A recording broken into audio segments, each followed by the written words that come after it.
주신 하나님 말씀은 누가복음 12장 49절에서 56절까지 말씀입니다.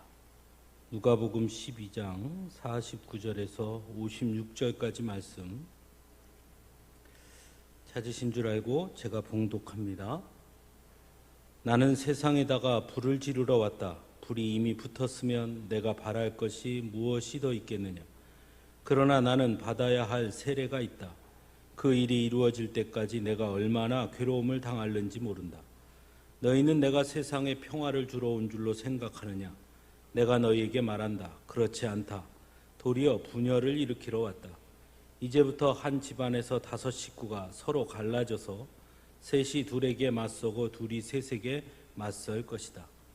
아버지가 아들에게 맞서고 아들이 아버지에게 맞서고 어머니가 딸에게 맞서고 딸이 어머니에게 맞서고 시어머니가 며느리에게 맞서고 며느리가 시어머니에게 맞서서 서로 갈라질 것이다.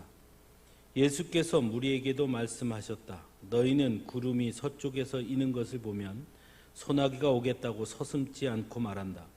그런데 그대로 된다. 또 남풍이 불면 날이 덥겠다고 너희는 말한다. 그런데 그대로 된다. 위선자들아, 너희는 땅과 하늘의 기상은 분간할 줄 알면서 왜 이때는 분간하지 못하느냐. 아멘.